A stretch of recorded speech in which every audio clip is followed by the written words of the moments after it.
Yo, what's up? It's your girl Tia P, and you are now tuned in to Global Money Radio. Here it comes. Since the far-off days when man first heard a scratchy noise on a cylindrical drum, accompanied by staccato human tones, it has been his aim to add breadth and depth, to give realism and spaciousness, and even where it applies, to convey actual movement. Intro, I start to go, my rhymes will flow slow. Get up and dance, cause Kane said so. If you were lounging around, it's time to get up. Pardon my expression, but I'ma tear shit up. I'll appear right here and scare and dare a mere musketeer that would dare to come. Yo, everybody, this is Rich, a.k.a. Coach P, and y'all tune into another great episode of Coach 88, bringing you some of the best artists in urban entertainment. You guys know I never really talk too long in the intros. I like to get into the great music that I have for you. This artist today is straight out of Chicago, and I got a great record from him while he's putting on for the city.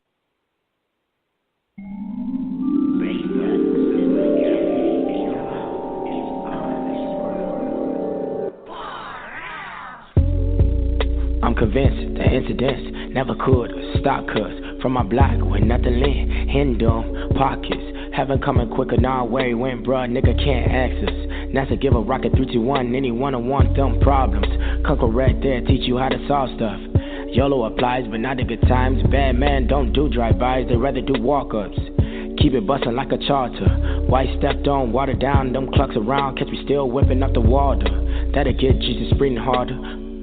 Hearts hardened, kicking well, sparting a lot of where the hell God was. Defensive for my existence, but it kill your ass regardless. Winnebago, sink with pesos. If you make hot moves, lay low. If you can't shoot how I shoot, you stay home. In Chicago, in Chicago, in Chicago, in Chicago, in Chicago, in Chicago. Sick and loud, Illinois, bullet shot you cannot avoid. Would it stop though? Hell if I know. In Chicago, in Chicago, in Chicago, in Chicago, in Chicago, in Chicago, Dan Ryan was the train where I came up with my name. Biggastate taking off without any kind of plane. Don't care about a thing when you come from where I come from. Steady prosper through the pain. Steady prosper through the pain. Hey, steadfast through the pain, like I'm Jordan in the paint. Through the wind and the rain, think a nigga need a rain. Sharks two-piece with a groupie, make a nigga go insane. In a city full of pain, where you gonna bring fame? From the south side Stony, making noise like Sony. Where every corner start Tony's, murder rate one and only. South side we the best, but you make it out and you blessed. Only time niggas graduated when it went and turned on west.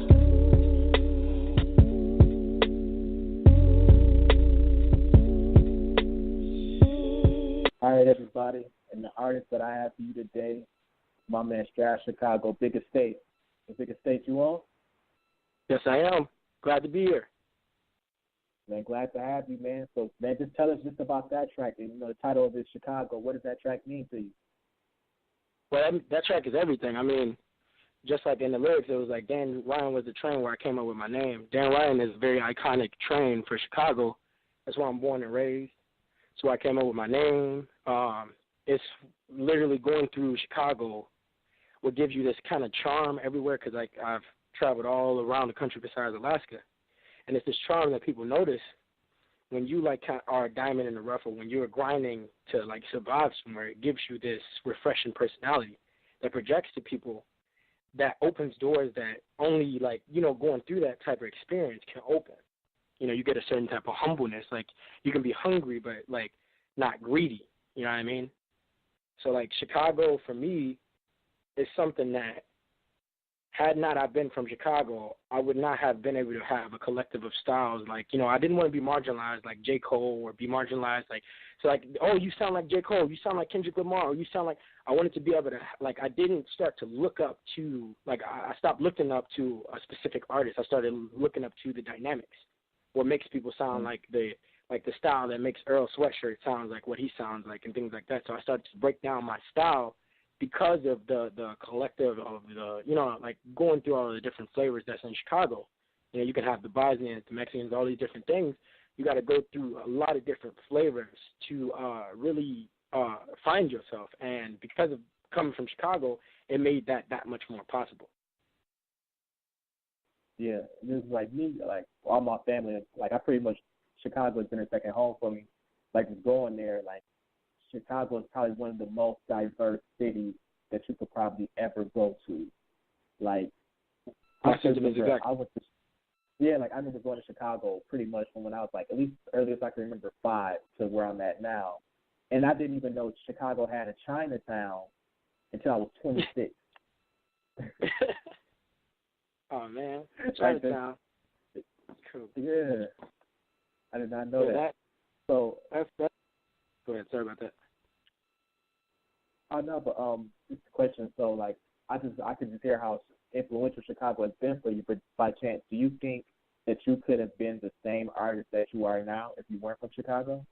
Oh yeah, that's exactly what I was explaining in my synopsis. No, I would not have been this artist. Like, I had to go through what I went through in Chicago to be this artist. I had to go through the training of, like, malicious people, the training of people that can smile in your face and actually don't want you to. They want you to do good enough to where they can feel good about themselves, but not too good to where it makes them feel less about themselves.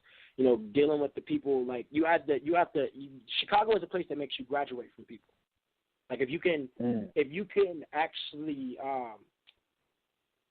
deal with any personality in Chicago, I feel like you can deal with any personality anywhere. I can agree with that. I can agree with that a lot. So, how would you describe the Chicago hip hop scene present day? The Chicago hip hop scene today? Yes, how would you describe it from your point of view? Honestly, it's very fruitful. Like, if you look at it, you know, like, when back in the day you go to the 2000s or you go to the 1990s or whatever, and you would realize, you would talk about how many artists that came up. You know, you would talk about Common, you would talk about Kanye West, but it was about on your fingers. Now, today, you're hearing about so many artists, like, in their own way that they're coming up. Like, there's people that's coming up, Drill, Chief Keef, like, literally, like, just like how you can bring back a certain type of style, and then they make you, they can pay homage to your name because you brought it back. It doesn't mean you made it, but you brought it back. You know, each era, like, had their own thing where they can bring something back, like NWA. Like, not bringing something back. They were starting something, you know what I mean? And he was just bringing back that, people still love that gritty Booty Rock the Bam. And, like, you got Chance with the inspirational, like, trying to actually be somebody, like, that has a reputation, like, from a city that has a reputation that's supposed to be this. And I want you to perceive something different from me, you know what I mean? And then you have the other artists, like the breakout artists, they get, like, YouTube songs, and then next thing you know, now everybody's talking about them. Polo G, you know, like the what's his name, YBN Amir, like, all these different. We get to actually have a conversation now about Chicago artists that's coming out. We get to have a lengthy one now. So that's how I feel about Chicago artists now. Yeah, because to add on what you say, it's such a plethora of young artists coming up. Like, my brother, he stays in Chicago, so I still remember, like, every time I go to see him, he always, hey, have you heard this person? Like, on YBN the Mirror, like, he was one of the people, and YBN for a day, especially one of the people who stood out when he was like, hey, listen to him, like, he big up here. And Juice WRLD was one of the last people he showed me, where he was like, yeah, he went to one of my friends' high school.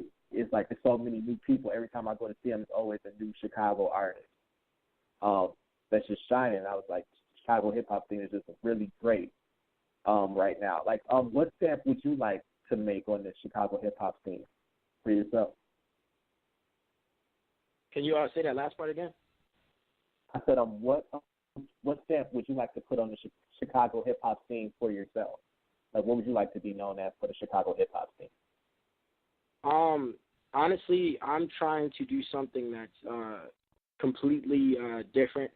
My goal is to actually change a majority by getting people into their end goal jobs. Like, I'm actually starting a company with a lot of people that, like, from my city that they couldn't do anything because they got felonies and things like that. They couldn't get hired and all these different things like that.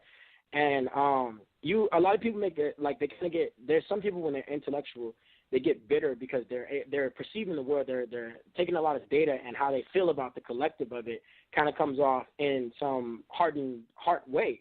And then there's those that feels like, okay, I have a responsibility because I have more of a capacity. So I'm seeing all of this, like, suffering. I'm seeing all of this stuff that I can do something about.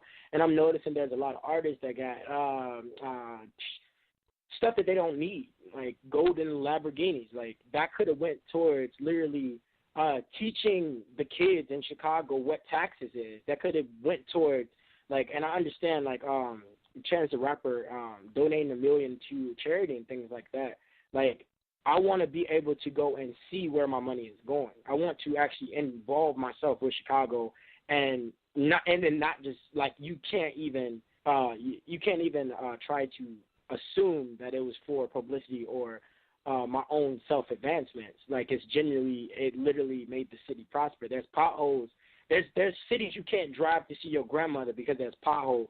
Like, there's things that, as an artist, we sing growing up, and then a lot of these artists are ignoring it, and I don't want to ignore that. And as well, like, to be able to be an artist that breaks out in the way that he wants to break out, because I didn't go through any big label or anything like that. Like, I generally made myself from word of mouth marketing, going through to every state and did my fans personally, doing 200 shows in Hawaii, and putting like, generally I want to be known for making music buzz in places that's never been before. Like, touring in Hawaii and Iowa, and you would never think these places would be for hip-hop, but they got some of the most diverse. Like, I found a Hawaiian Frank Ocean out here, and I feature with him so much. Like, he's the one that helped me get my Shade EP to 1 million streams collectively, because, like, the man is a producer. He's a singer. This man is named Kyle Strings. He's a producer, a singer, guitar player, and the only thing that he doesn't have is self-esteem or self-confidence, because his city doesn't agree with what his direction he's going to. Like, for artists like that, like, you know, and for other people, like, I want to be able to start a company, because this is a very lucrative industry. I want to be able to start a company to whereas when you get hired, there is no more struggle. Like, it's like, oh, you get a six-figure income without having to be an NBA player, without having to be a rapper. You had so much more to provide to some place. A place just had to need you. That's not fair. So why not make a place that needs a lot of these different alternative talents, that needs these graphic designers, that needs these people that had an affinity to have these talents, but nobody is doing, like, I can be good. You know what I'm saying? Rappers, they're over good. Their generations are good, and they're not making sure the majority is all right, but the majority is what keeps them famous, what keeps them rich. So I want to be known to actually change that. By chance, is that something that you've always been passionate about since you started, or was there a specific moment very reason why I started where rapping. You just knew? Ooh, okay. It was the very reason I started rapping. It's the only thing that's on my mind. When you see, like, all of the publicity, when you see all of the things that's connected me to all of these different clothing brands, these different family-owned clothing brands, you see how I'm getting viral numbers out of nowhere. It is generally from having this intention be placed into the collective conscience and it bringing back towards my journey, my success. So if I abstain from these rules or these morals or this moral compass of how I feel, I literally already will second guess myself due to the fact that it's made me the biggest artist that I am now.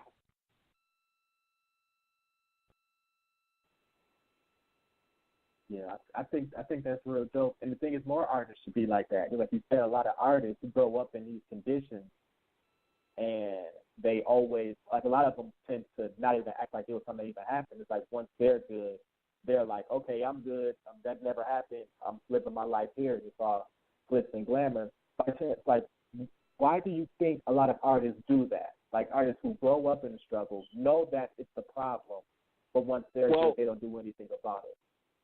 Well, I can tell you, it was just like what I was telling you with certain intellects that get a hardened heart for a collective of their time or their reality.